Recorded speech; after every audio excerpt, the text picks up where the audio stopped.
Peace. So I'm watching this lecture about ancient archaeological oddities that confuse historians all around the world.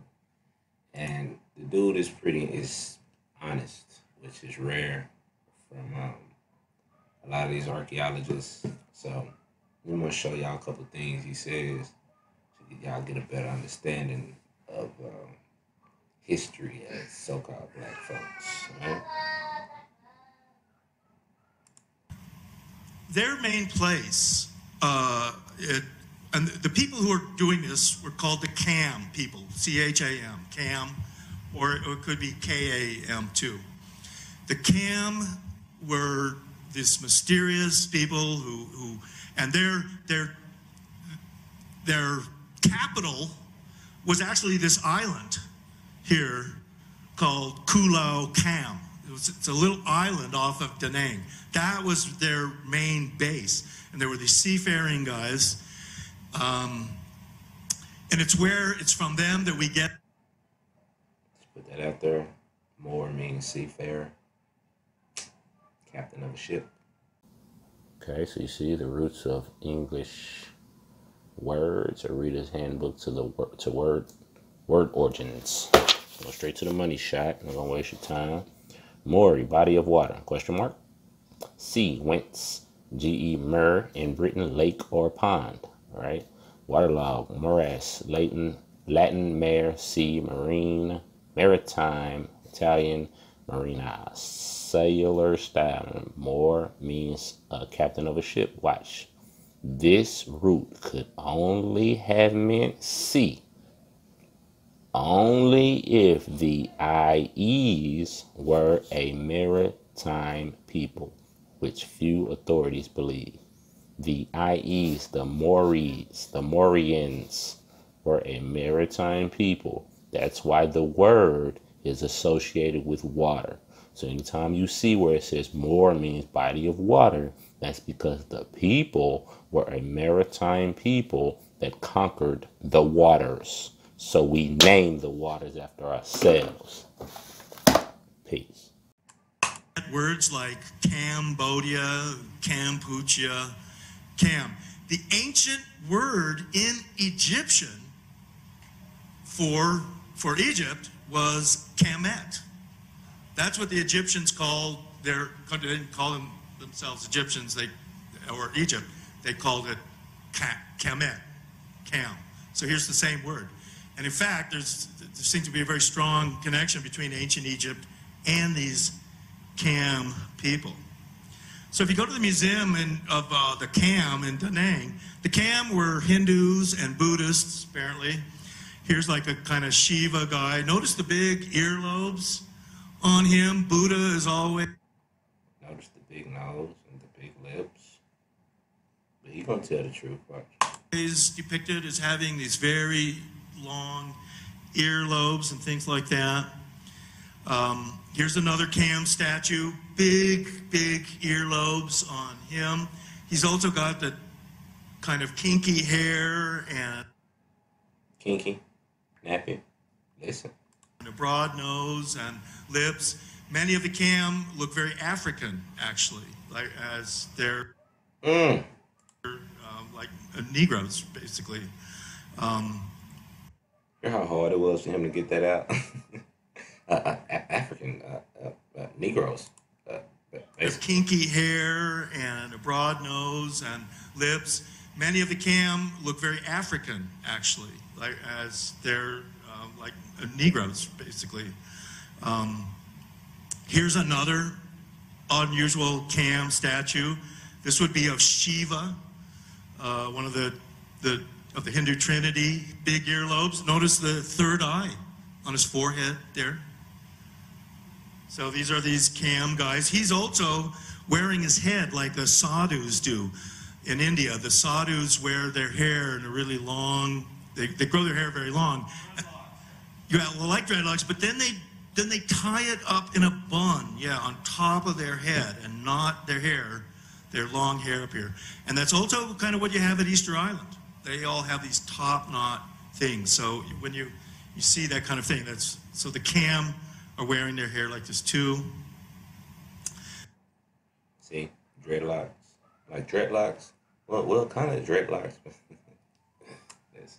This is another Cam statue from Vietnam, which looks very Mayan. In fact, if you take this photo to southern Mexico or Guatemala and to show it to somebody, they would probably tell you, "Oh yeah, that's a Mayan statue. You know, where is it? Oh, it's in Vietnam." So here's another Cam guy. Peep the fez he got on. Okay. Yeah, see the fez. All right. He's got his head. He looks like the Kontiki guy. He's got a beard and a mustache.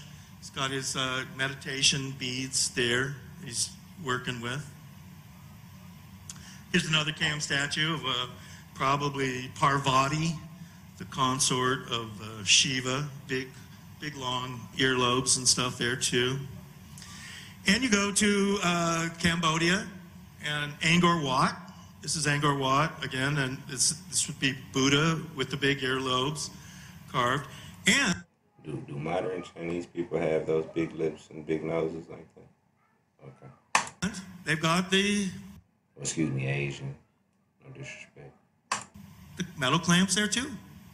And when I was there in 1999, the Japanese archaeologists were doing excavations there at Angkor Wat, and they were very, very excited to find these.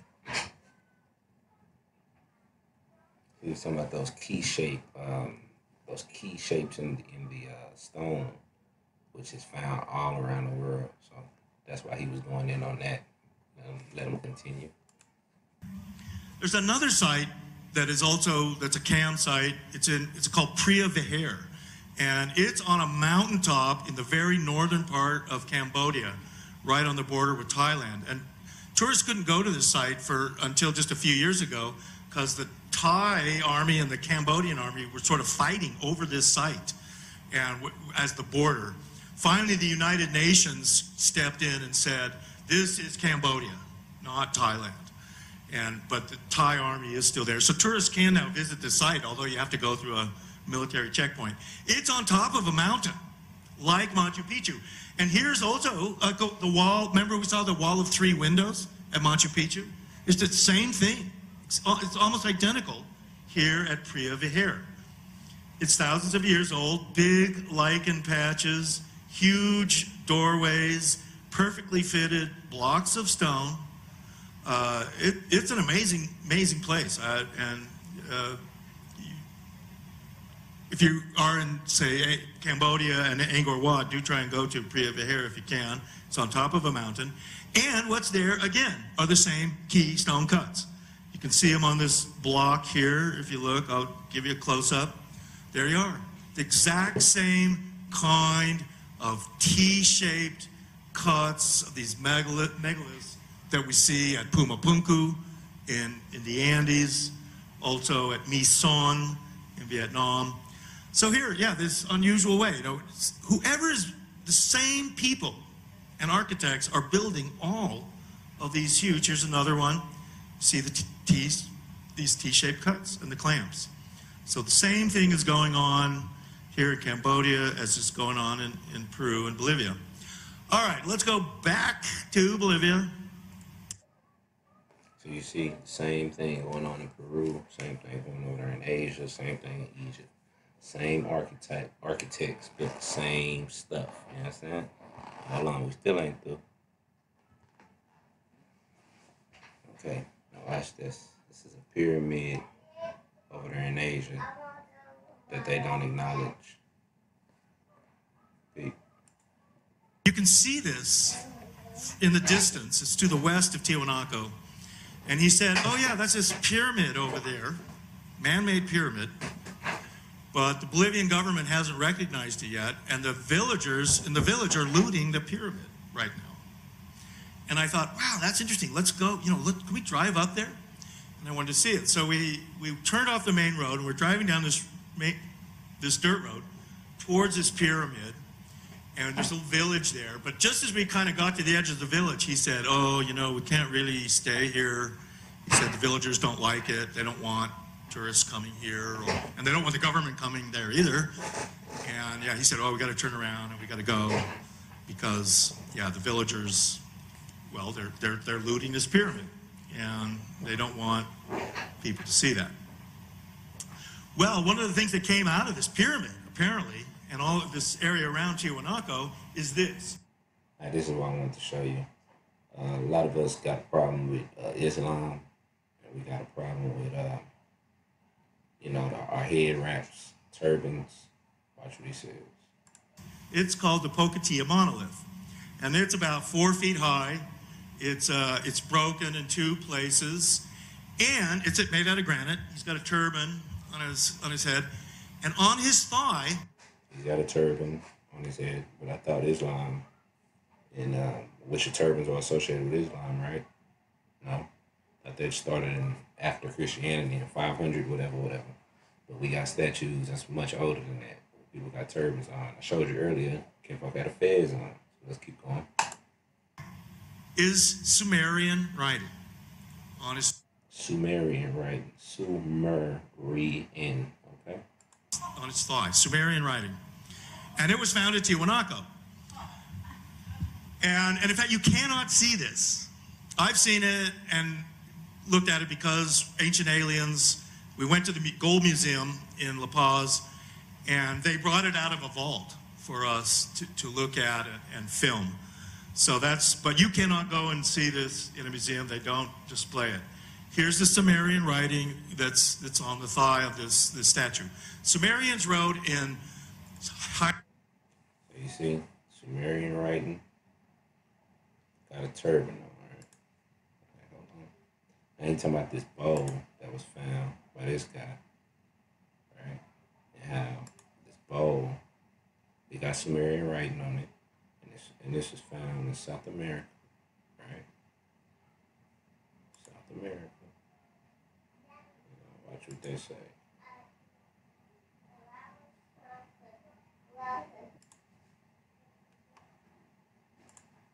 Like that. That's what it's saying. But yeah, Sumerian scholars have looked at the writing and translated it. And if you go online, it's in my book too, on this. Does this indicate the Sumerians were the original people in South America? Well, or that they're the ones. Yeah, they're the ones who apparently Tiwanaku and Pumpuku stuff was built by Sumerians. Yeah, I mean that's what's going on, and that would be like Anunnaki and stuff. You heard what he said? There's rich. You heard him? He said, the dude in the crowd said, so are Sumerians the one who founded South American civilization? He said, well, yeah, basically. They surely were there. Well, they the ones who built all this stuff, the Sumerians, the ones who supposedly predate the Egyptians, right? That's if they're not the same people. Original builders, or at least they were there at one point. Tin, they were mining tin. There's a lot of stuff about this. I can get into the book. There's a lot of tin in this area, and so you're gonna talk about how the government don't allow stuff like this in museums, right? And how Bolivia don't give a damn. Say, take this out of display. Don't, this should not be in your museum for people to look at. Bolivia is one of these rogue nations. Yeah, which is probably a good thing here. Bolivia is like that. And Bolivia is just, we're going to do things our way. Don't tell us what to do, kind of thing. And that's a good thing here. And the Bolivians are like, yeah, well, no, this is our bowl. We found it at Tiwanaku. We're going to put it in our museum. But yeah, the mainstream archaeologists, all they can do now, because it's in that museum, it's the National Museum of Bolivia. All they can do is ignore this and pretend it's not there. Never talk about it. Never mention it. Don't do a National Geographic special about this. They can't do that. Don't put it on TV. Don't mention it. And it is going to get mentioned, but only in a show like Ancient Aliens. I mean, Okay, do y'all hear that? Do y'all get that? Do you understand that they hide stuff from you so you don't know your history? Did you understand what he just said? They will not do a special on this type of stuff. They don't want it in museums because it defies the history that they've taught because they've lied to you, okay? They've done that in the show. So fortunately, yeah, shows like Ancient Aliens are going to talk about this, but the mainstream cannot. They've got to ignore it. They have to. because it tears apart everything they've done. That one single bowl in that museum. So here we go. This is what the Sumerian hieroglyphs and stuff You get it?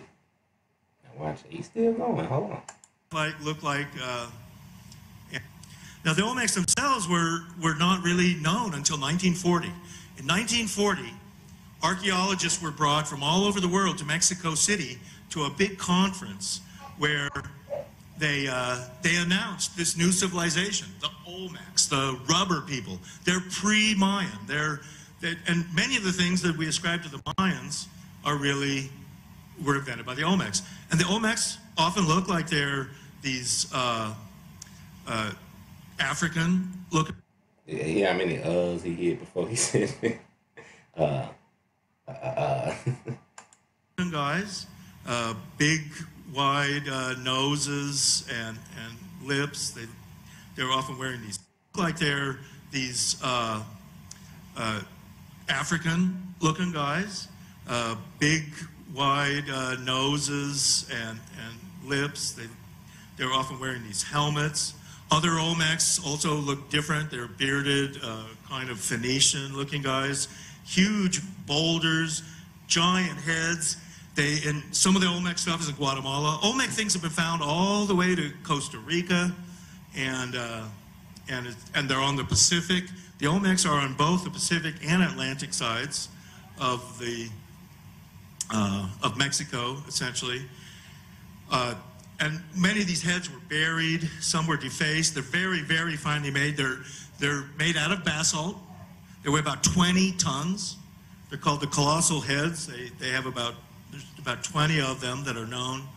Very, very well made on a very hard stone. It would seem to be power tools, again, are being used to make this.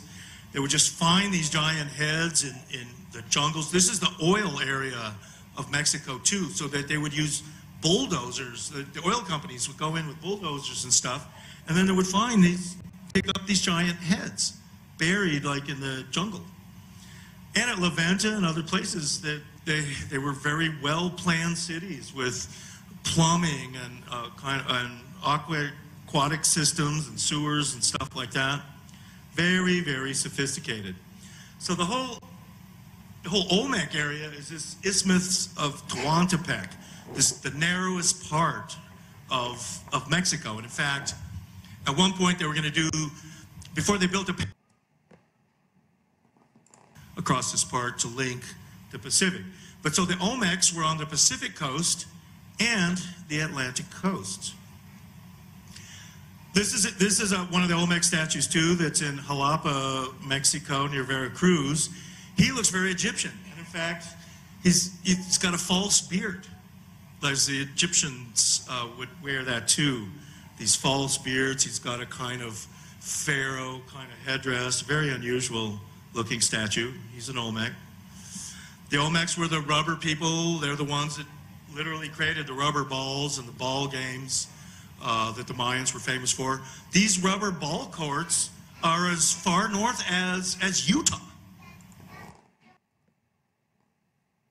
You hear what he said? As far as Utah. Let me show you something. Go to your Google.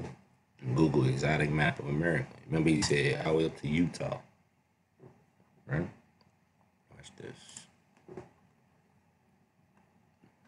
Utah specifically. Right? Let me show you what's in Utah. See that right there? That's Utah, right? Because this is Nevada. Right? California, Nevada. That's Utah, right? See what that says? You dig? See what this is? Morocco. So Google that. That's very interesting just in itself. This is in the Library of Congress. This is not something somebody made up. This is a whole map. So, peace and love. I think y'all get the gist. You know, we are people. We are worldwide. You know, we've been on this planet forever. So, peace and love. Take it easy.